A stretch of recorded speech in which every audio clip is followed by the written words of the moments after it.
Porque o lugar onde você se sente mais seguro é exatamente o mesmo lugar onde a sua humanidade começa a apodrecer.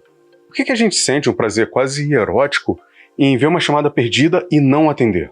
Nós somos a geração que chora na internet dizendo que se sente sozinha, mas que tem um ataque de pânico quando a campainha toca. E existe uma contradição biológica aqui. O seu instinto grita por conexão, mas o seu cérebro moderno construiu um bunker de concreto armado revestido com Wi-Fi e iFood só para garantir que ninguém, absolutamente ninguém, chegue perto o suficiente para te machucar.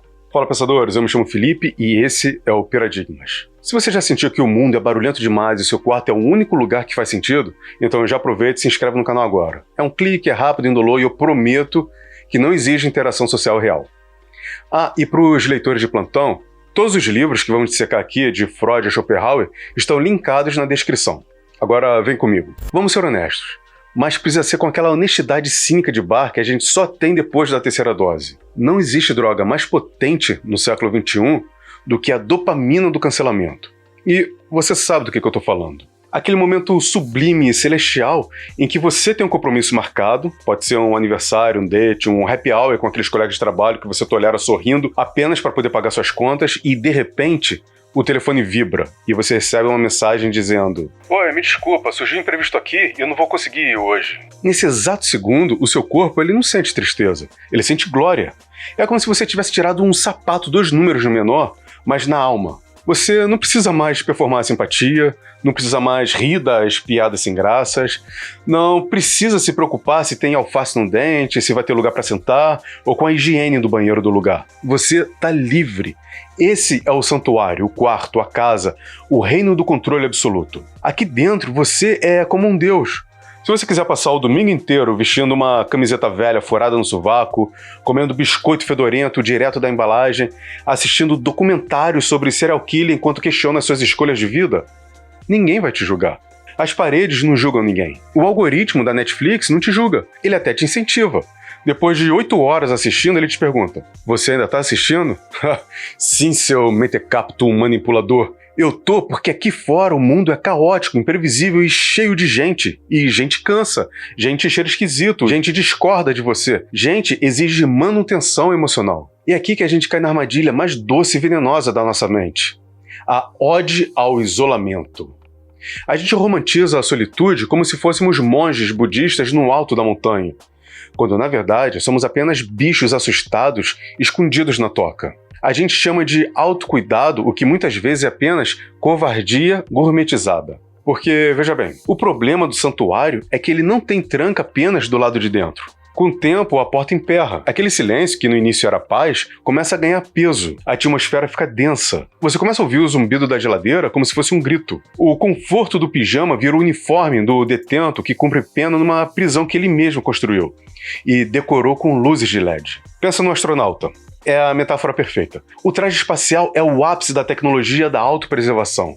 Ele te mantém vivo no vácuo, ele regula sua temperatura, te dá oxigênio, te protege da radiação cósmica que te fritaria em segundos. Dentro do traje, você é invulnerável. Mas dentro do traje, você não pode sentir o toque de nada. Você não sente o vento, você não sente o calor do sol na pele, você não sente o aperto de mão de outro ser humano. Você flutua seguro, intocável, mas absolutamente desconectado da experiência tátil de existir. Essa é a nossa grade invisível. O medo da dor nos fez vestir esse escafandro social. A gente fica repetindo que tá bem sozinho como se fosse um mantra, enquanto fica rolando o feed do Instagram vendo a vida editada dos outros, sentindo uma pontada fina no peito que a gente disfarça dizendo que é gastrite. Mas não é gastrite. É a atrofia da alma. O preço que se paga pela segurança total. Nós trocamos a imprevisibilidade da vida pela certeza da solidão. O negócio até parecia vantajoso no contrato. 0 risco de rejeição em troca de 0 chance de conexão profunda. Assinamos embaixo, mas as letras miúdas diziam: aviso. O uso prolongado desse isolamento pode causar alucinações de autossuficiência e perda gradual da capacidade de sentir. E agora? Estamos aqui, flutuando no vácuo da nossa sala de estar, protegidos de tudo, mas morrendo de frio por dentro. E esse frio não é metafórico, é um frio existencial que cobertor nenhum resolve. Porque esse frio, ele não vem da temperatura do ar-condicionado. Ele vem de uma lei da natureza que um velho alemão rabugento descobriu observando os bichos no inverno. Uma lei cruel que diz que para se aquecer, você vai ter que aceitar sangrar um pouco. Você acha que estou exagerando? Que é só drama de quem precisa sair mais de casa? Talvez. Mas antes de você fechar esse vídeo e voltar para a segurança do seu isolamento e para os podcasts de autoafirmação e autovalidação que você adora, deixa eu te contar uma historinha sobre porcos espinhos que explica exatamente por que você sente esse vazio no peito toda vez que a festa acaba e você volta para o silêncio do seu quarto. Na filosofia, quando a gente quer falar de dor, sofrimento e o inevitável fracasso da condição humana, a gente sempre chama ele, Arthur Schopenhauer. O sujeito que nunca ganhou um concurso de simpatia, mas tinha uma capacidade invejável de diagnosticar a nossa miséria. Esse camarada foi o precursor do pessimismo filosófico, e seu grande legado não foi um tratado sobre a vontade, mas sim uma simples, dolorosa e perfeitamente ilustrativa fábula sobre os bichos. A história está no seu livro Parega e Paralipomena, um trava-língua pomposo para dizer coisas deixadas de lado ou apêndices, e é conhecido como o dilema do porco-espinho. Imagina só essa cena. É inverno, o frio é cortante, não o frio agradável de uma manhã de inverno carioca de 22 graus, mas aquele frio que entra pelos ossos e te lembra que você está fundamentalmente sozinho no universo. É o frio da solidão, da angústia existencial que bate na porta quando a internet cai e você é obrigado a olhar para dentro de si mesmo. Os porcos-espinhos, animais sociáveis, sentem esse frio insuportável. E o que eles fazem? Eles buscam calor. Eles se aproximam, fazem a rodinha, querem a comunhão, o abraço, o afago, o aconchego que só a proximidade do outro ser vivo pode dar. Mas às vezes a natureza parece o Léo Lins contando piada e nos apresenta essa gambiarra mal feita da criação. Eles são cobertos de espinhos. Então, quando eles se aproximam para compartilhar o calor, eles inevitavelmente se ferem. Eles espetam uns aos outros. As farpas, que são suas defesas naturais, sua autopreservação, se cravam na pele sensível do vizinho. É o arranhão, é a picada, é a dor da convivência. E o que acontece depois da primeira farpada? A reação é instantânea e previsível. Eles se afastam. Eles se separam para evitar a dor, mas ao se afastarem, o frio volta. Então o ciclo se repete. Frio, solidão, aproximação, espetada, dor, afastamento, frio, solidão. Schopenhauer, com aquele sorriso azedo de quem já sabia o final de todas as histórias, concluiu que a única forma de sobreviver é encontrar a distância média. A distância em que eles ainda conseguem sentir o mínimo de calor, mas onde os espinhos não chegam a ferir mortalmente. Essa, caros paradigmáticos, é a nossa vida social resumida em 3 atos. A distância média é a nossa polidez. A etiqueta é a forma como nos comunicamos nas redes sociais. Superficiais o suficiente para parecer que nos importamos, mas distante o bastante para que a vulnerabilidade não cause uma hemorragia emocional. É a arte de manter a relação morninha, no ponto exato de mitigar a solidão, sem nunca, jamais arriscar um abraço de fusão completa. É por isso que, de repente, todo mundo é ocupado demais. É por isso que amamos conexões, mas temos pavor de vínculos. Porque o vínculo é a distância zero. É a proximidade que exige que você baixe a guarda. E baixar a guarda significa, inevitavelmente, sangrar. Mas a coisa ainda fica pior. Não é só Schopenhauer. Quase um século depois, Sigmund Freud pegou esse dilema e deu um upgrade macabro nele. No seu livro Psicologia das Massas e Análise do Eu, Freud sugeriu que essa picada do porco-espinho não é um acidente, nem uma inconveniência. Ele disse que toda relação íntima, com raras exceções, talvez a materna, carrega em seu âmago um fundo de hostilidade e repulsa. Nós nos aproximamos por necessidade, mas o outro nos assusta. O outro é um território desconhecido que pode nos aniquilar, nos desmoralizar, nos contradizer, ou pior ainda, nos invadir. Esse espinho que a gente projeta no outro é muitas vezes o medo do subconsciente de que, ao se fundir, a gente perca a nossa preciosa e já discutível individualidade. Somos animais sociais que se odeiam em potencial. É a tragédia cômica da existência. Queremos o calor, mas não suportamos a coabitação. Então ficamos naquela matemática existencial do bote salva-vidas. Se dói chegar perto e dói ficar longe, qual é a solução? A solução, segundo a maioria, é a mediocridade. É a vida morna, onde a dor é anestesiada e a alegria é proibida. A gente escolhe a hipotermia lenta da alma em vez da cirurgia de emergência que é a convivência. E para justificar essa escolha medíocre, para nos convencermos de que a distância média é, na verdade, um plano de vida superior, a gente tem que começar a contar umas mentirinhas. Não pro vizinho, não pro crush que a gente deixou no vácuo de novo, mas para a única pessoa que realmente importa, a gente mesmo. A gente precisa racionalizar o medo da dor, transformar o medo da rejeição em superioridade moral ou intelectual. E aí, meus amigos, que a tragédia vira uma farsa. E o porco-espinho se torna um guru de autoajuda com a frase: "Eu não estou isolado, eu sou um lobo solitário. Vocês é que não me entendem." Mas será que essa defesa realmente nos protege? Ou apenas nos condena a uma vida inteira de frieza calculada? Vamos colocar esses porcos espinhos no divã e arrancar um por um as mentiras que contamos para nos sentir menos miseráveis. Então, beleza. A gente já estabeleceu que a distância é fria e a aproximação é dolorosa. E que na maioria das vezes a gente escolhe uma distância média para não ter que lidar nem com a hipotermia da alma e nem com a hemorragia do convívio. É a escolha do morno, a escolha da mediocridade funcional. Mas existe um problema de ego nesse pacto. Ninguém consegue viver pacificamente sabendo que é apenas um covarde funcional.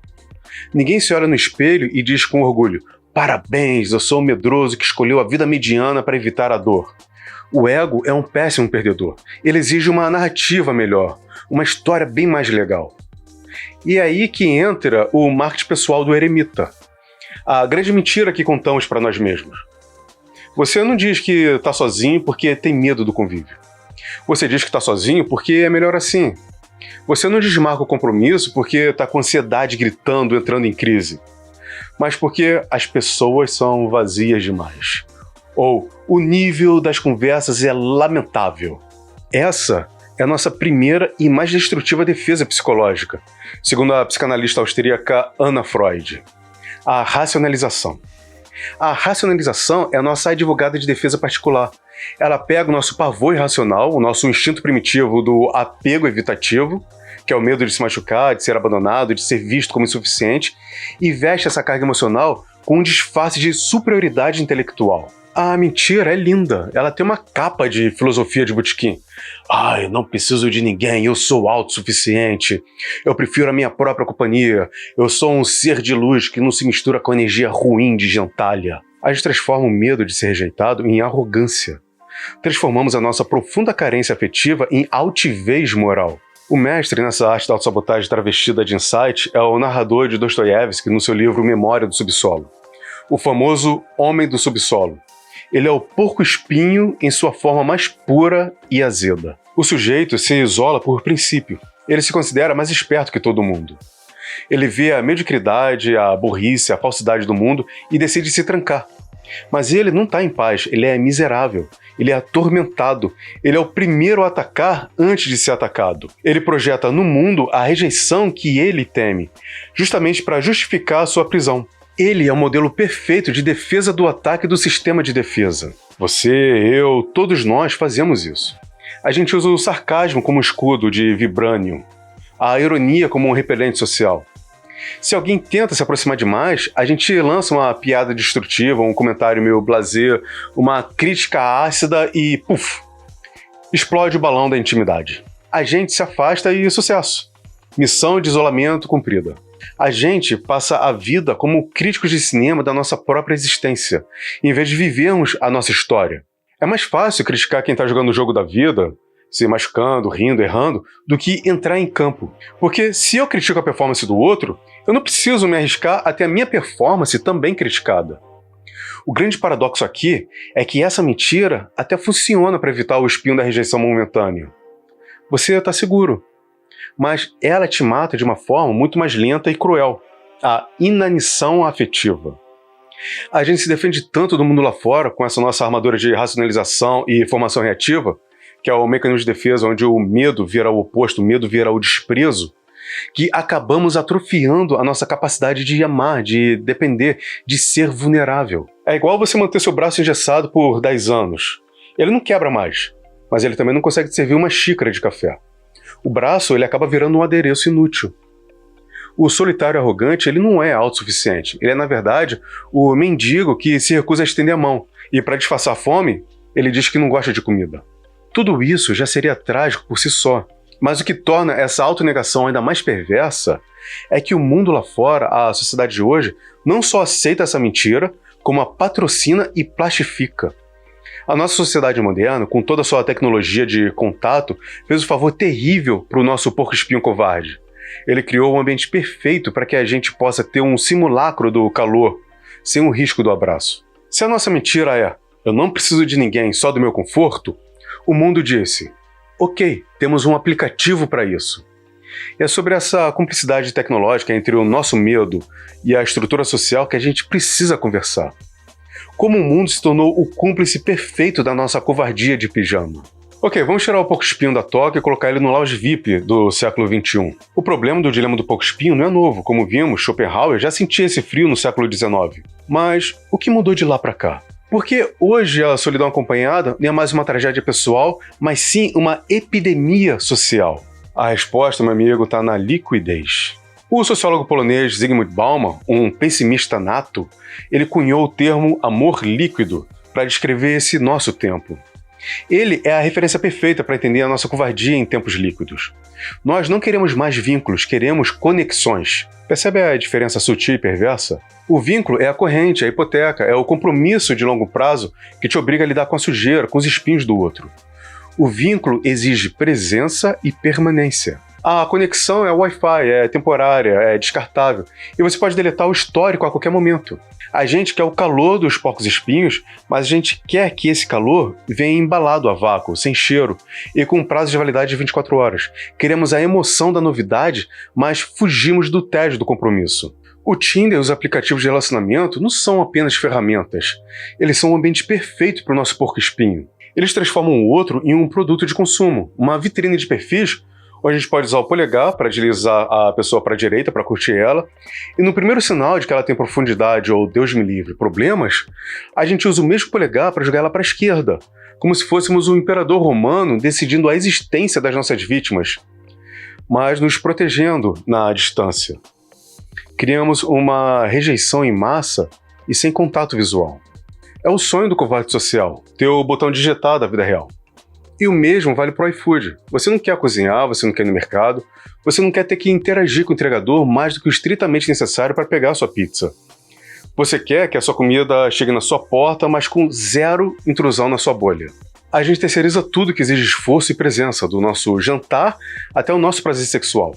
A gente paga para que a vida não nos atrapalhe. Isso nos leva a um outro pensador ácido e essencial para entendermos o zeitgeist de hoje. O filósofo sul-coreano Byung-Chul Han. Ele fala sobre a sociedade do cansaço e a agonia do Eros.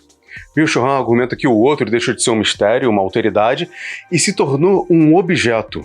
Ou, muito pior, o outro se tornou apenas um reflexo de nós mesmos. A gente não busca quem nos complete, a gente busca quem nos confirme. Queremos um eco da nossa própria vaidade. Por isso que a gente odeia a discussão, porque exige pensar diferente. E por isso que a gente ama o ser algoritmo, que só nos mostra o que já concordamos. O isolamento moderno, ironicamente, é o fruto do nosso narcisismo. Não conseguimos lidar com a alteridade, com o fato de que o outro é fundamentalmente outro, e tem espinhos que não combinam com os nossos. Então a gente plastifica as relações, transforma o date num checklist de compatibilidade. E no primeiro espinho que aparece, bloque. Próximo, por favor. A tragédia aqui, e esse é o ponto nevrálgico do nosso dilema, é que ao criarmos essa distância média tecnológica e social, nós eliminamos o risco da dor, mas em troca matamos a possibilidade do amor genuíno. A gente passa a viver uma solidão acompanhada, hiperconectados pelas fibras óticas, mas profundamente sós no campo das emoções. Nós somos zumbis cansados de tanto fugir da vida que, de tão segura, se tornou estéril. Cansados da performance, cansados da busca incessante pelo perfil perfeito, que convenientemente nunca existe.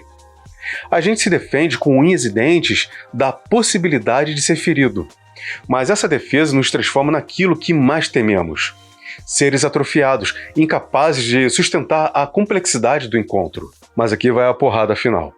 Essa solidão, essa atrofia, esse vácuo existencial que o iFood não preenche e que o deslizar para a direita não resolve, tem um preço muito mais alto do que pensamos. Porque a gente precisa do outro. Não para nos aquecer de forma superficial, mas para uma coisa muito mais básica e terrível. Para saber quem nós somos. E se eu te dissesse que o inferno não é o outro, mas sim a ausência dele?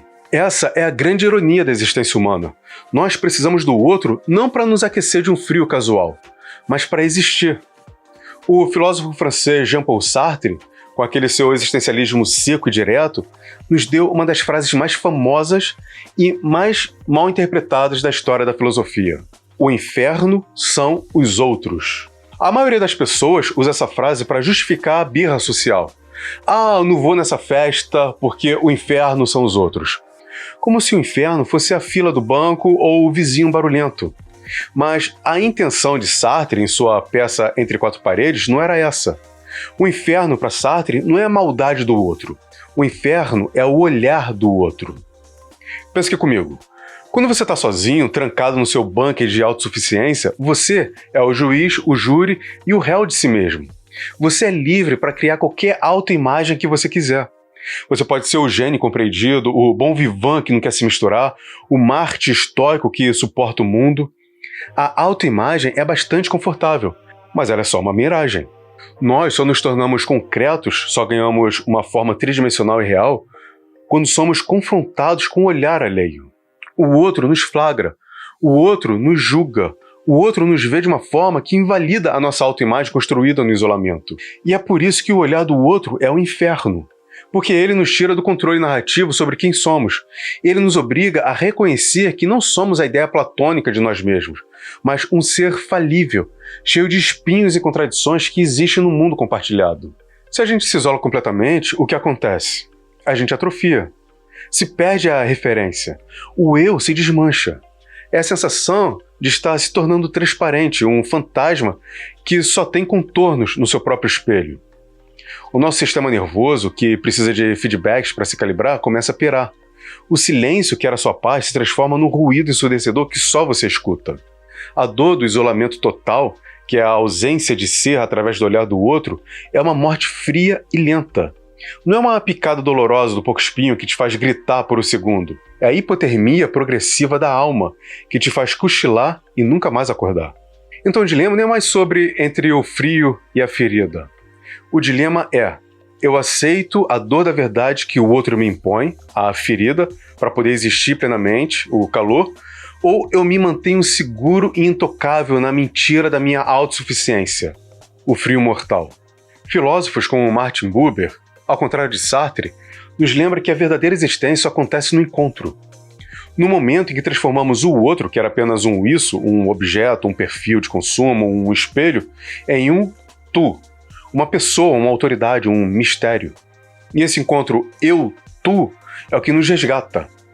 Mas para ter esse encontro, a gente precisa de coragem, a gente precisa rasgar o manual de autopreservação e aceitar a nossa vulnerabilidade. A gente precisa encarar o fato de que a nossa vida inteira, a nossa percepção de mundo, a nossa segurança mais íntima não passa de uma sombra confortável projetada na parede. É mais fácil e mais cômodo viver na escuridão familiar das nossas defesas e mentiras. Lá a gente tem o controle de tudo. Lá não tem um espinho. Mas lá é uma vida falsa.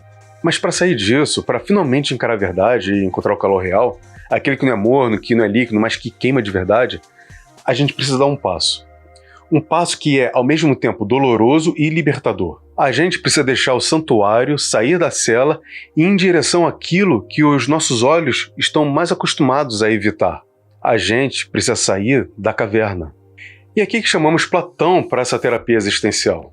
Para quem não conhece, vamos relembrar a alegoria da caverna. Os prisioneiros, acorrentados desde a infância, só conseguiam ver as sombras de objetos projetados na parede pela luz do fogo. Para eles, essas sombras eram a realidade. Agora, aplica isso à sua vida. A caverna é o seu santuário autossuficiente. A caverna é o seu sistema de defesas psicológicas construído com o tijolo da racionalização e o cimento do apego evitativo. O que você vê nas paredes, a imagem de que você está bem sozinho, de que a conexão é uma bobagem, de que eu sou um lobo solitário superior, são apenas sombras. Sombras confortáveis das mentiras que você se permite contar. Mas e se um desses prisioneiros fosse forçado a sair? O caminho para a saída, para a luz de verdade, nunca é um passeio no parque. É uma escalada. O prisioneiro, quando é arrastado para fora, ele luta, ele resiste. Ele prefere a escuridão familiar do que a ameaça do desconhecido. Para sair da caverna emocional, é preciso quebrar as correntes da autossuficiência. É admitir pela primeira vez em voz alta que você está com medo, que você precisa e que dói ficar sozinho. Você precisa encarar o fogo, você precisa abandonar o controle absoluto, abrir a porta do seu bunker para o mundo caótico e não ter medo da dor do confronto. Você pode expor a sua vulnerabilidade para alguém de verdade sem um filtro do Tinder ou ironia do Twitter. E o que acontece quando o prisioneiro finalmente chega na boca da caverna e a luz do sol o atinge? Ele não exclama, "Ah, que maravilha, o mundo real!" Não, ele sente dor. Ele é cegado instantaneamente. A luz da verdade, a luz da conexão genuína, a luz da vulnerabilidade é traumática para a retina que se acostumou com a penumbra. É mais fácil e mais cômodo voltar para as sombras. É mais fácil dizer, "Pensei que queria a verdade, mas isso dói. Vou voltar para minha bolha porque lá eu sou o gênio." Esse é o ponto onde a maioria das pessoas desistem. Elas veem a dor do primeiro contato com a realidade, a rejeição inicial, o desentendimento inevitável, a imperfeição do outro e concluem, "Ah, eu estava certo o tempo todo, o inferno são os outros, a caverna é segurança." E voltam correndo, mais tristes, mais amargos, porém seguros. Mas Platão nos diz que o prisioneiro tem que resistir. Ele tem que permitir que a luz queime a sua retina e a sua pele. Ele precisa de tempo para que os seus olhos se acostumem, para que ele possa finalmente distinguir as coisas como elas são, e não como a sombra o fazia acreditar. A vida segura nas sombras era, na verdade, uma vida falsa. A liberdade não é a ausência de paredes, é a coragem de caminhar em campo aberto, onde o vento sopra, a chuva cai e sim, qualquer coisa pode te atingir. É preciso humildade para aceitar a dor dessa transição. É preciso entender que a dor de se abrir para o mundo e, consequentemente, para o outro, é a dor do crescimento e não a dor do castigo. O porco-espinho que sai da caverna não volta sem espinhos. Ele volta com a sua armadura natural intacta, mas ele volta com a consciência de que o verdadeiro aquecimento não está na distância média, fria, nem no calor tóxico da fusão, mas é uma escolha constante e vulnerável. Ele aprende que, para se manter vivo, ele vai ter que arriscar ferir e ser ferido, mas que o calor da presença vale infinitamente mais que a segurança da ausência. E é exatamente esse risco que define o que é realmente amar. Não é ideia romantizada, mas prática, dolorosa e essencial. O que nos leva à conclusão final, à resposta para o enigma do porco-espinho. A gente já sabe que vai sangrar. A questão é, vale a pena? Saímos do quarto, encaramos a mentira, lutamos contra sombras na boca da caverna, e o que a gente descobriu é que o dilema do porco-espinho não é um quebra-cabeça para ser resolvido, mas uma condição humana para ser gerenciada. Schopenhauer nos deu o diagnóstico. O frio da solidão é fatal, e o espinho da convivência é inevitável. E a distância média é a mediocridade que nos mantém mornos, mas nos nega o calor vital da vida. O enigma, afinal de contas, não era sobre como evitar a dor. O tempo todo o enigma era sobre qual dor eu escolho suportar.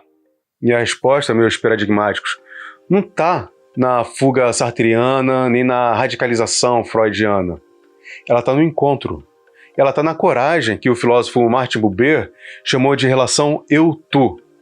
O eu-tu é o oposto da liquidez. É a decisão de ver o outro não como um objeto, um eu-isso, que serve à sua carência ou para confirmar o seu ego. É ver o outro como um mistério complexo, cheio de espinhos próprios e decidir que vale a pena se aproximar.